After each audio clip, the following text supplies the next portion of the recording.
Okay, chapter 11. In this chapter, it's going to be less of a hands-on. Um, in the next couple chapters, we are going to be actually using what we're learning right now. But before we do anything hands-on, we need to spend a little bit of time before we start developing the model to talk about, well, modeling and how you end up with that 3D model through templates within ORD. So let's just talk about this a little bit. And I think before I even open up this template library that I'm going to talk about, it's probably best to look at the end result first. And then when we look at the templates, it'll make a whole lot more sense. So this is our project as it's been developed a little bit further. You know, in previous chapters, we developed a proposed alignment, a proposed profile, and now we're going to apply a template against that alignment. And this is a result that we get. And then at that point, we will then be able to start visualizing or dynamically visualizing our cross sections, this sort of thing. So I'm going to kind of go back and forth, I think a little bit here, but let me continue with this a little bit. Okay, so what I have in the upper left hand corner is just my regular plan view. The reason why you're seeing these lines, that's something called a corridor, and we'll talk about that in a later chapter. But because templates are applied against a corridor, and so if you look over here on the right hand side, okay, that's our core. This is it. We're sitting in a corridor file, and that's our corridor for this particular corridor.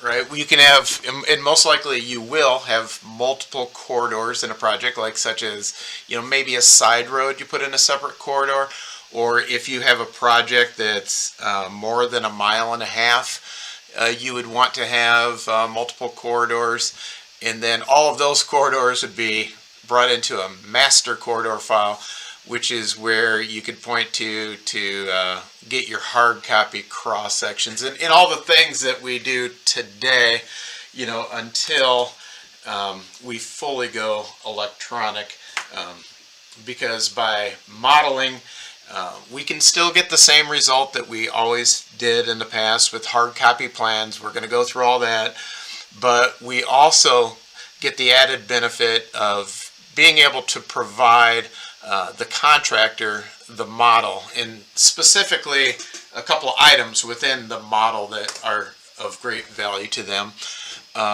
One being 3D line strings, and then also surfaces. So let's, what do I mean by all that? Let's bring up Explorer, or I will do this and show you for now. I'm just going to go to Home, Explorer, and then I'm going to expand this out. And then, because feature definitions are used on everything, I'm going to drop down to Open Road Standards, and then I can see all the different features that are available within my file. And one of those features are actually listed under let's see, hang on, mesh. Yeah, one of those features that I first want to talk about are located under mesh. And then under mesh, I've got different categories, and one being roadway. And then under roadway, here's where we've got the various feature definitions that you'll see in a bit, that we're going to apply a feature definition to a template. And so I've got my proposed finish grade here, and just like with levels, I can turn off anything that has a feature definition of finish grade. Base course, well, you can't see that because it's covered. But if I turned off the surface course and the binder course, Then you can see the top of the base course right there, right? So I can turn all these components on and off. And then once I get this fully developed, I'm going to change the status of the corridor, and it's actually going to create like a terrain across the full surface of this whole project, which that would be of great value to a contractor. Or maybe the contractor just wants the bottom of the base course or the top of the subgrade, right? That may, if they're grading, that may be of more value. But so you'll see that there's a lot of products that, because we're developing our project this way, because we're, in your mind, you're probably thinking, well, what I really want is cross sections for the plans, and we do have that. We will have cross sections in the plans that look just like what you're used to, but really you have so much more. You have a very high degree of confidence in your design because you're seeing everything in 3D. There's no surprises. If there's a problem, it stands out right away. Okay, so that's really more about probably corridors, right? But let's just turn off, say, all the mesh. And then what do we see? And this is kind of mainly what I want to show you before we get into templates. Is you see these 3D line strings. What are these? If I hover over it, what does that say? Let's see.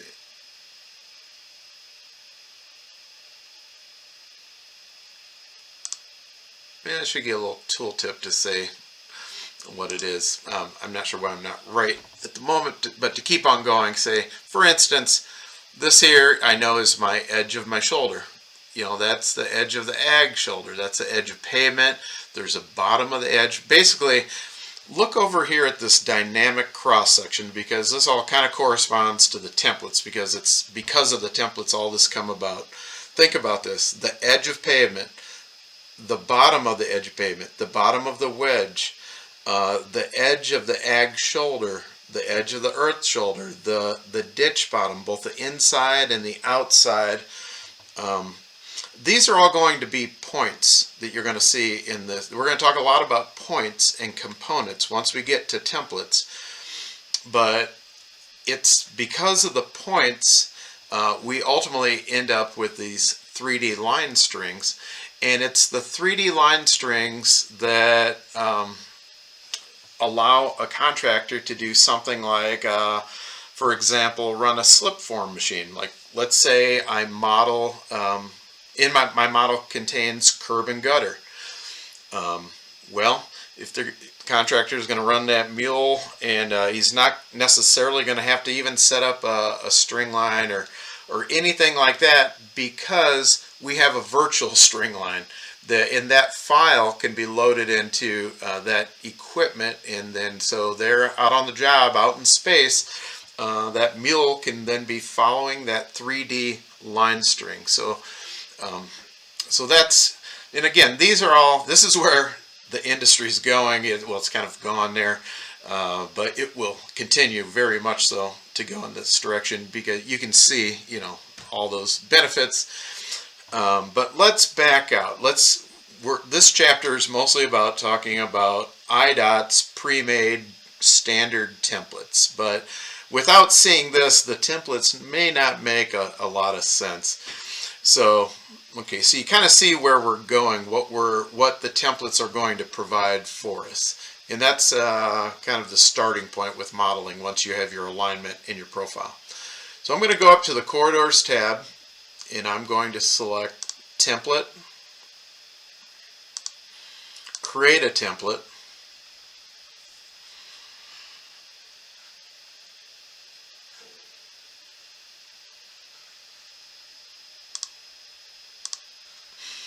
and then this dialog would have popped up. It was kind of behind my other window. And then by default, what it's going to do, it's going to point to the ORD environment, the standards area. There's a template library in there, and there's a file called idot.itl, and that the ITL stands for template library. Now you do not want to make changes here, because this is like a seed file, so to speak. Every job that you do modeling in needs to have its own ITL file. So what you need to do here is just go File, Save As,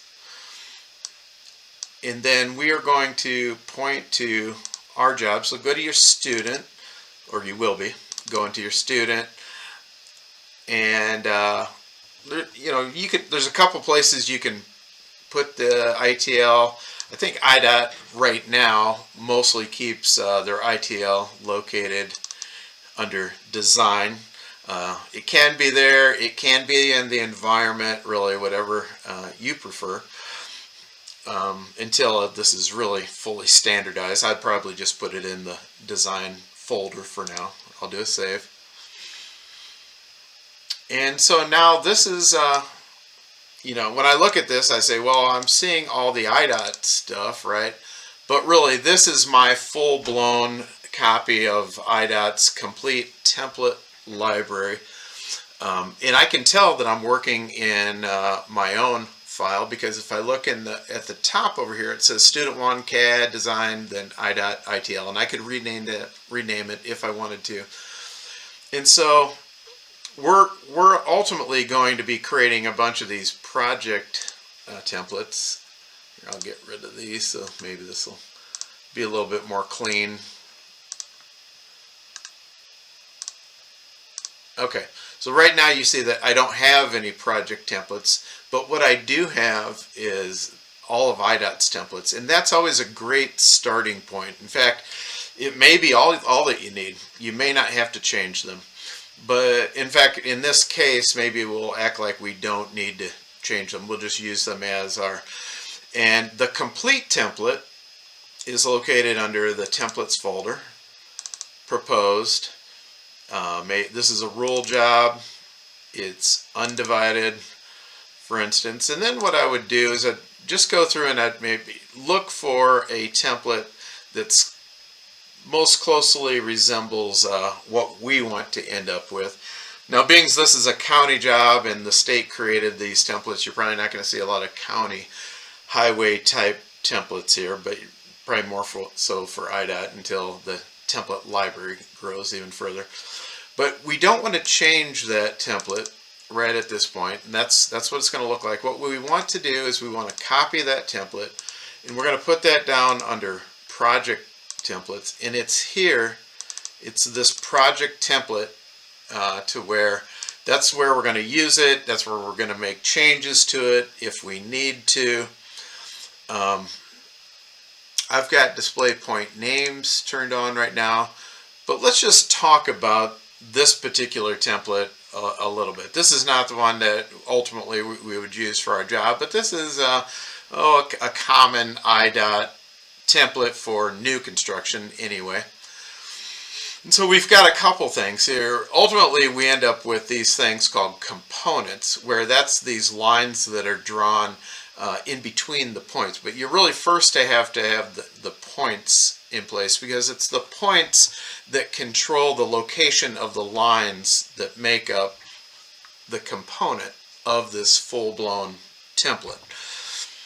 Okay, so I'm just going to say double click on the edge, and there happen to be 2 points in the exact same location. I'm going to click on this edge of pavement HMA reference first, and then every one of these points brings up this point dialog, and every one of these points have a feature definition. Ultimately, if components then are created from the points, then the component will also have a feature definition. And the reason why that point has a feature definition is because, remember, we started off, we just looked at that 3D line string, edge of pavement, for instance. Well, that edge of pavement, it came in on the proper level, weight, and color, and all that information. It was displayed as a line string, and it comes from this point, right? And so, how do we control where that point is, where that edge of pavement is? And so, by default, and we'll talk about later how these can things can change because your job's going to vary, right? But just like with a typical section, generally speaking, we might say we have 11-foot lanes and a 2% cross slope. And so, everything starts off with the PGL. So remember we stored the profile, and when we made that the active profile, that becomes our proposed PGL, right? Our proposed grade line. And that proposed grade line in this case is at the center line. So the very first point, the only point in a template that does not have any constraints other than the alignment in the profile, is the center line at this point, right? So actually let me open that first. And notice, look at that, no constraints. The only thing it has a feature definition of a center line.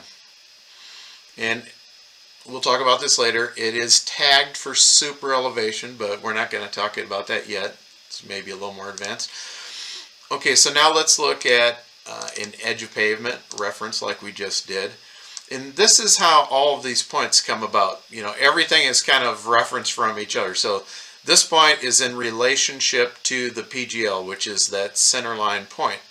So, I would start off by using some naming. If the point's on the left side, this will help you out later if you put an L first. So it's on the left side. If it's a right, put a right.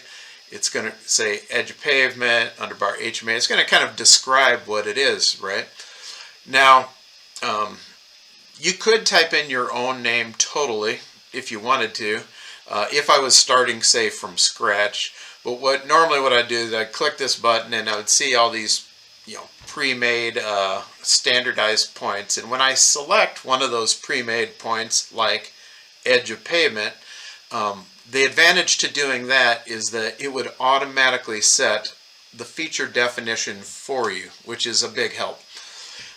You can still go back after the fact, after you've selected the standardized edge of pavement, and you can add in the name, L first and all that sort of thing. But by then, your feature definition would have already been set. And you can see that IDOT, in this particular case, used a do not draft or do not construct. It's only a reference point. So they don't want that to be visualized or used. In this case, they set it up strictly as a reference. So there's going to be a separate edge of pavement feature point with that feature definition. And so if you were to be doing this yourself versus, say, using IDOT's standardized points, you can still set your own feature definition if you wanted to. So I'm going to go to roadway proposed, and there's the proposed center line. There is your proposed edge of pavement, or it could be the bottom edge of pavement, the bottom point. Whatever these are, they're all going to have their own feature definitions. And the scroll bar is on the left there. You can scroll up and down right there. And we'll get into looking at all this stuff in a little bit more detail later. The purpose of this chapter is because, as you can see, there's kind of a lot to this, and so the purpose is really to get you to just to start to understand how this whole process works. Okay, let's exit out of that, and that's kind of the case for all of these components. Now, if you're creating your own component, let's say, you can see, as you can see, IDOT has created these already, these components. So I can double click on that, and kind of similar to points, there's a component properties dialog. And just like with the points, if you use that standard naming, I believe it will select the proper feature definition of the component. So that the difference here is, remember we said ultimately the contractor is going to want your surfaces, and they're also going to want your 3D line strings. Well, the component is what's ultimately going to be able to help you create that proposed surface, that terrain that the contractor could use, right? And of course it also then develops your 3D model, which then in turn allows you now to be able to cut these cross sections any place that you want and then visualize those cross sections. But yeah, you can see there's a lot that we're going to be talking about, and you probably have a lot of questions, at this point. And, that would probably pertain to, well, what about this? What about if you had a turn lane? What about if you had an intersection? What about if that subbase doesn't go through the entire job? Maybe the subbase changes, and that list goes on and on and on. And we're going to talk about display rules and how you can make the components a child of the parent. So if one doesn't exist, the child doesn't exist, like say at an intersection, for example. Lots of information coming up. So I think it's easier to learn this without going crazy on every one of those details right now, but to just really let's understand a basic template and a basic 3D model, and then let's build on that. Okay, so we're going to do that. So we do have a template to work with, right? It might not be the template that ultimately we're going to use on this job, but we were able to use this to learn a little bit about IDOT's, a pre-made standard template library that they provide for us. And we saw how we copied it into our project folder. So let's go ahead and save it.